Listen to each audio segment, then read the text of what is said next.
decision that you're going to change your paradigm. Now let me tell you about this program, because this isn't like any other program we've ever made. In 2006, that lady, who doesn't look much more than a high school student there, came to a seminar in Vancouver, Washington. She had a doctorate's degree, she had a master's degree, she had graduated from university, the top ranking student in all of the United States of America in banking law. She got the Jurisprudence Award in banking. There was only go to one person, not in a university, in the entire country. She won that award. So you would say that she was a pretty sharp gal. She had a law practice where she had done $100 billion in business. She was doing bank acquisitions, negotiations. So, I mean, she's dealing in heavy-duty stuff. This is very big, heavy-duty stuff. She came to a seminar in Vancouver, Washington, and she was blown away with some of the things she was seeing, where I would read a person's personality. She thought, how are you doing that? And I was saying, anybody can do that, and she was having a difficult time believing it. And then she started to learn, all the education I got, I never learned any of this. And so she made up her mind, sitting in that seminar, that she was not only going to learn it, she was going to learn it well enough to teach it, so she could go back into those boardrooms. And she would teach the people what she had learned. Now, that was in 2006. And she went through our consulting program, she went through our coaching program, she studied every program we had. And then she came to me. I didn't really know her. I think I had seen her, but I didn't know who she was. And she came to me and she said, you built a program called You're Born Rich. Is that right? I said, yeah. How many use that program? There's a few people here. I talked to some. It's been used all over the world. It was a high-cost thing. We spent hundreds of thousands of dollars shooting it, but we did it in 1988. And she said, why did you make it? I said, well, I had been in the business for 20 years. I'd worked with some of the largest companies in the world. We got results that were just astounding. And so I thought I'd put it together in a very organized manner, and we would sell it for training programs for companies. And she said, well, that was in 1988. She said, that's 20 years ago. Next year is 2008. What are you doing now? I said, well, I don't know. I mean, I'm a busy guy all the time. She says, I think you should make another program, and I think you should do it with me. I remember looking at her and saying, is that right? You know? So I started to do some research. And I found out who she was. And I found out what she had accomplished. And I was impressed she even wanted to do this.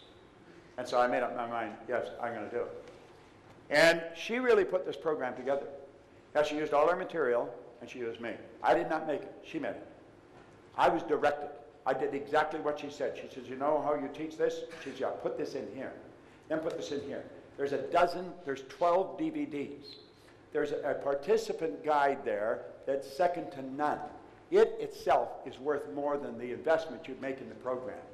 And this is a phenomenal program. It's designed for the most top executives you can find, but she didn't want to lose it for the kids. So it works for the kids in school as well. And it is just absolutely incredible. When it first went on the market, it hasn't been out too long, there's one company that has 850 of their people using it. The results are astounding. They're getting results that are shocking everybody. There's another company, an electrical company in Phoenix. When they started to use it, all their executives used it. They set a 6-month sales goal they were going to test this with. They went past that goal in 30 days. The power in this is helping you understand you and how to change the paradigm, because that's where we're going now. I'm going to ask this young lady if she'd just stand up in the back of the room. I want you to give her a hand. Sandra Gallagher. Thanks. Thanks.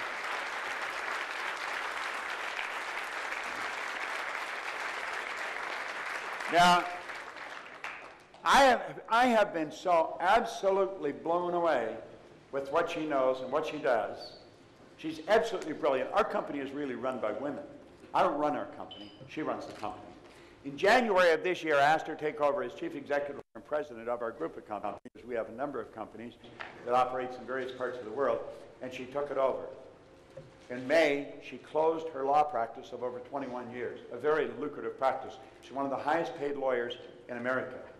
But she got into this and she realized it was important that people learn this information. Now you're looking at this and you say, how is this different from other programs? There's no other program in the whole world that is like this. First of all, I don't know anybody that really teaches what I teach. The people that taught me have gone.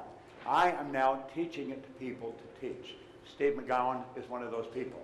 And we run classes. The next class is in January, and we teach it in Delray Beach, Florida. It's a week-long certification program. But that's what that program is.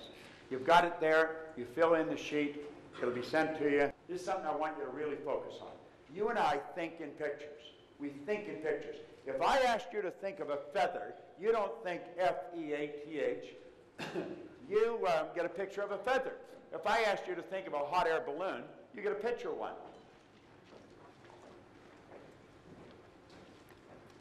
Now, here's a question for you. What does your car look like? I want you to think of that for a moment. Tina, what's your car look like? What color is it? Black? 2-door, 4-door? 4-door. What color is the interior? Gray. You didn't have a difficult time telling me that, did you? As a matter of fact, as you're telling me that, you're seeing the car in your mind, aren't you? Yes, you are. You have a refrigerator in your kitchen. What color is it? It's what? Stainless steel. 2 doors? Top and bottom? Do they open from the left to the right or right to the left? Left to the right. Now, you just went in the kitchen and looked at your refrigerator, didn't you? Tell me what your mind looks like. Now, I want you to think of this for a minute. Tina had no difficulty telling me what her car looked like, what color it was, what the interior was, what the refrigerator looked like, whether it moves from the right to left or left to the right. She actually went and looked at her car. She went into her kitchen and looked at her refrigerator. Although her eyes were staring at me, she was mentally in her kitchen. What does your mind look like? Fairly cluttered. Is it big? Bigger than the bread box? Bigger than the bread box. What color is it? Pink. It's pink. Is it dark pink or light pink? Always a mixture of both. What color is mine?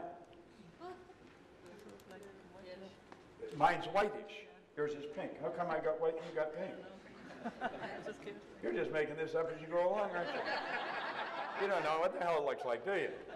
No, you don't. Would you agree, Tina, if you want to make a quantum leap, if you really want to make things happen, you've got to move some things around in your mind. Would you agree with that? But you don't even know where your mind is. No. Where is it? I think it's up somewhere. You think it's up here, somewhere up there. Whereabouts, though? Is it the front or the back?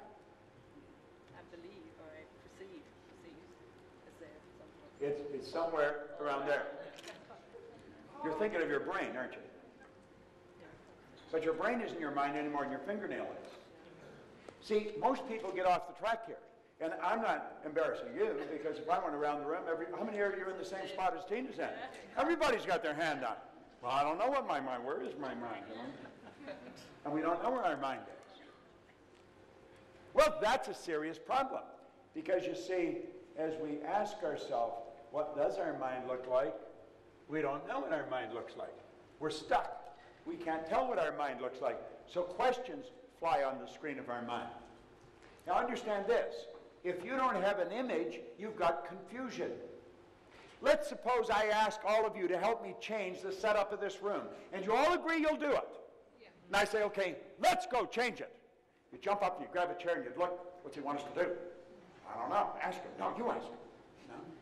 There'd be absolute chaos in here. You know why? No picture. But if I said, let's change the setup of this room, we're going to make that the front of the room, this the back of the room, bang, like that, everybody could be moving and we'd have it all done. You know why? You got an image. Well, when you try and change something with your mind and you don't have an image, you've got confusion. Now, out of confusion will come order. And it's a higher degree of order than that which existed prior to the confusion. Now listen.